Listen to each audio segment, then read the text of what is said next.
Qué bueno estar este día de hoy, como lo señaló el gobernador, un día histórico, aquí en San Gil, aquí en este gran departamento de Santander, donde se forjó nuestra historia. Aquí se respira historia, se respira coraje, se respira valentía, se respira visión de futuro. Los santanderianos, como lo dice su himno, no están acostumbrados a dar un paso atrás, están acostumbrados a ir siempre adelante.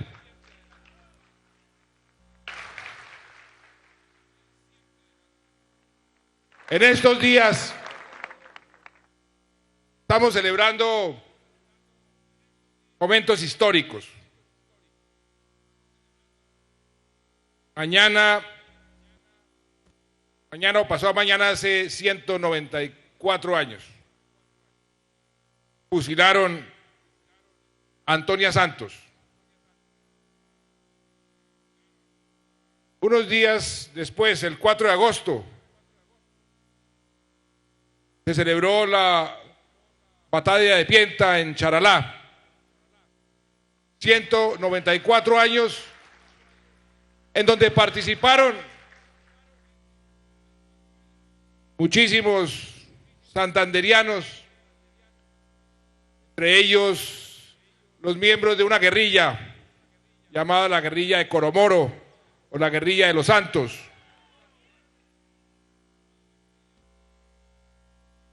Allá estaban mi tatarabuelo, sus hermanos, sus hermanas, entre ellas Antonia Santos, que había sido fusilada unos días antes. Y dice la historia que fue gracias a esa batalla cruel, pero decisiva, que el coronel Lucas González no alcanzó a llegar a reforzar al general Barreiro, y que gracias a esa batalla y a ese hecho pudimos ganar nuestra independencia y triunfar en la batalla de Boyacá.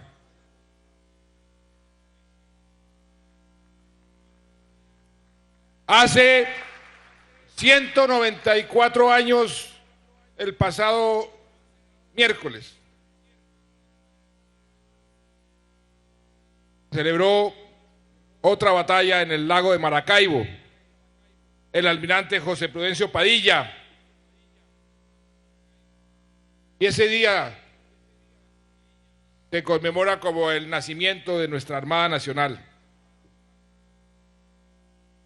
Son fechas que nos recuerdan un episodio de nuestro país memorable, donde unos héroes, Simón Bolívar, Francisco de Paula Santander, Antonio Nariño, y podríamos seguir enumerándolos, tenían una visión, tenían un puerto de destino. Esa visión y ese puerto de destino era una Colombia independiente, libre del yugo español. Y a través de una decisión de perseverar, de batallar, de sacrificar sus vidas, lograron que esa visión se convirtiera en realidad. Lograron la independencia de Colombia, lograron deshacerse del yugo español. Hace 2 siglos sucedió ese memorable proceso que celebramos todos los años, que fue lo que nos dio a nosotros, los colombianos, nuestra independencia. 2 siglos más tarde, tenemos otra visión, tenemos otro puerto de destino para nuestra misma patria. Porque en estos 2 siglos nos liberamos de los españoles, obtuvimos nuestra independencia, pero todavía no estamos libres de la violencia, no estamos libres de la pobreza, no estamos libres del miedo. Colombia, en estos 2 siglos, ha sido un país violento. En el siglo XIX, no sé cuántas guerras civiles. Siglo XX, conflictos de todo tipo. Y en este momento llevamos un conflicto que va a cumplir medio siglo, disparando fusiles entre hijos de una misma patria. Pues esa visión que yo he puesto como puerto de destino, y por eso hago alusión a la batalla del lago de Maracaibo, porque yo pertenecí a esa Armada Nacional, fui marino, y ahí me enseñaron que para ser un buen navegante debe tener uno siempre muy claro ese puerto de destino, y que uno inicia la travesía preparado para afrontar todo tipo de obstáculos, pero si tiene claro el puerto de destino, esos obstáculos se pueden convertir inclusive en impulsores, en oportunidades. Y es cierto, cuando uno tiene puerto de destino, los vientos, así sean tormentas o inclusive huracanes, se pueden utilizar para llegar a ese puerto de destino. Pero siempre hay que mantener el rumbo fijo. Y eso es lo que yo quiero hacer con nuestro país. Ese puerto de destino se llama Colombia en paz. Ese puerto de destino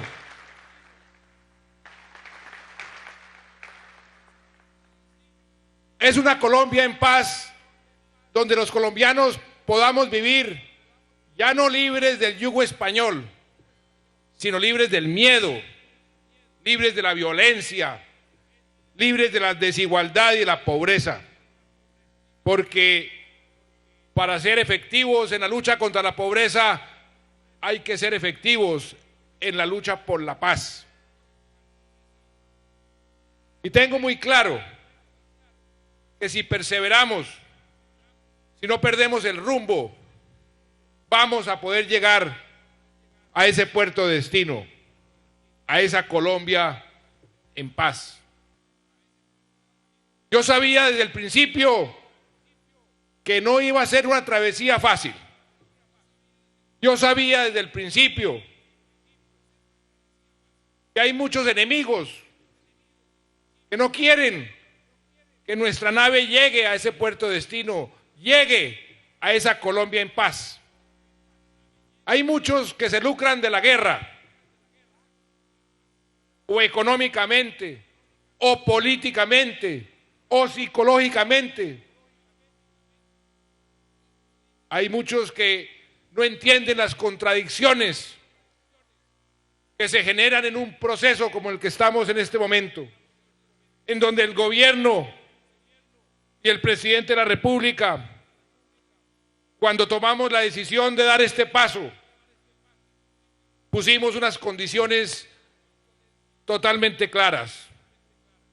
Le dijimos al enemigo, nos sentamos a dialogar, pero no esperen del gobierno ninguna contemplación hasta que lleguemos a los acuerdos.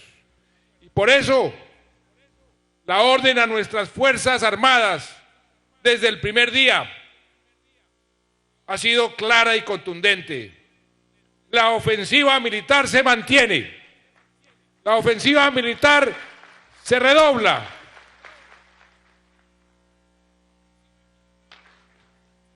Porque eso es lo que nos va a llevar más pronto a finalizar el conflicto. Yo entiendo que la gente se pregunte, pero ¿cómo así que están dialogando en La Habana y disparando en Colombia? Eso da pie para cierta confusión. Pero lo que el pueblo colombiano debe entender es que esa condición es la condición que más favorece el proceso para buscar el fin del conflicto. Un cese al fuego, como lo está pidiendo la guerrilla, lo que hace es prolongar el conflicto en forma indefinida. Y nosotros sabemos, porque lo hemos sufrido, que la guerrilla aprovecha muy bien esos espacios, esos respiros, esos ceses al fuego. Y por eso tenemos muy claro que dialogamos en La Habana, pero mantenemos la ofensiva militar aquí en el territorio colombiano, porque esa es la forma de llegar más rápido al final del conflicto. Si bajamos la guardia, no habrá ningún incentivo para finiquitar el conflicto en el futuro cercano. Hay quienes quieren exacerbar esas supuestas contradicciones. Nos dicen, paren el proceso, porque nos asesinaron 15 soldados en Arauca, como nos asesinan soldados prácticamente todos los días. Pero es que lo que tenemos que entender es que estamos en medio de una guerra. Y ese es el costo de la guerra, pero precisamente por eso es que estamos queriendo finiquitar el proceso, finiquitar la guerra, para poder tener una Colombia que viva en paz. Eso es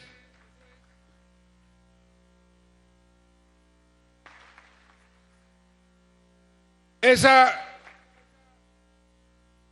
visión contiene además algo que va mucho más allá del simple silencio de los fusiles.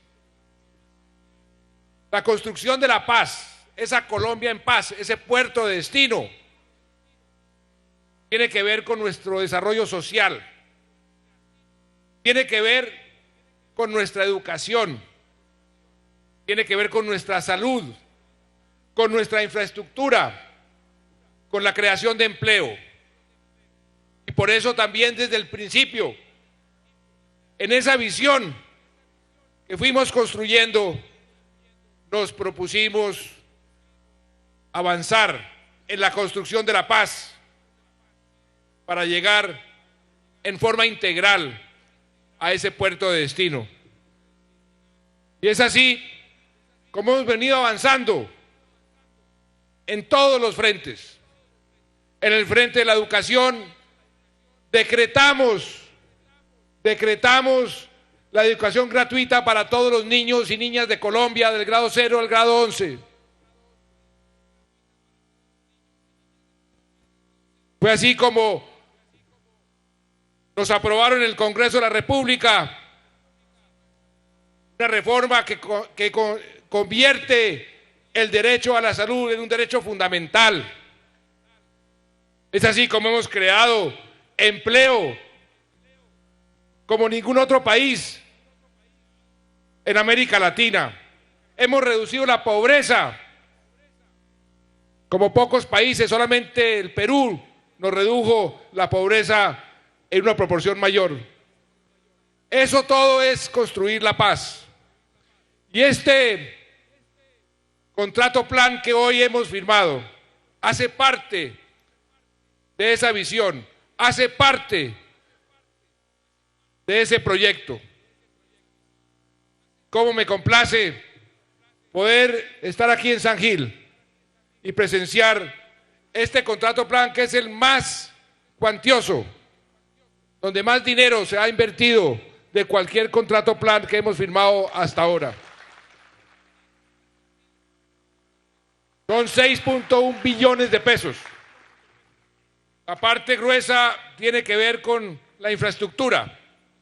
Aquí va a haber una verdadera revolución en materia de vías y de infraestructura. Pero ahora veremos cómo también tiene otros aspectos muy importantes. O sea que todo esto tiene un propósito. Todo está conectado. Nuestra política social, nuestra política internacional. Cuando restablecimos las relaciones con Venezuela, con Ecuador, cuando nos hicimos elegir en el Consejo de Seguridad de Naciones Unidas, todo eso era parte del propósito de avanzar en esa nave hacia ese puerto de destino llamado Colombia en Paz. Y ahí vamos avanzando. Y yo agradezco mucho porque necesitamos el apoyo de todos los colombianos, porque esto no es el propósito de una sola persona o de un presidente. Esto es un propósito nacional. Colombia está para grandes cosas. Colombia es un país grande y tenemos que pensar en grande. Hemos logrado unos resultados sin precedentes en muchos frentes en medio del conflicto. Imagínense ustedes lo que podemos lograr si acabamos la guerra, si finalizamos el conflicto. Colombia no la detendría nadie. Y ese es el propósito que tenemos como gobierno, pero también como colombiano. Y yo sé que el pueblo colombiano nos acompaña. El pueblo colombiano no quiere seguir en guerra. El pueblo colombiano quiere que continuemos en desarrollo social, dándole mejor y más educación a nuestros niños y a nuestras niñas, dándole más y mejor empleo a todos nuestros ciudadanos y ciudadanas y dándole igualdad de oportunidades a todos los municipios, los departamentos y los colombianos a lo largo y ancho del país. Yo sé, porque lo siento cada vez que recorro este país, que lo recorro todas las semanas, que eso es lo que quiere el pueblo colombiano y en eso estamos empeñados y ahí vamos a perseverar hasta llegar a ese puerto de destino. Con la ayuda de ustedes, santanderianos, no vamos a dar ni un paso atrás.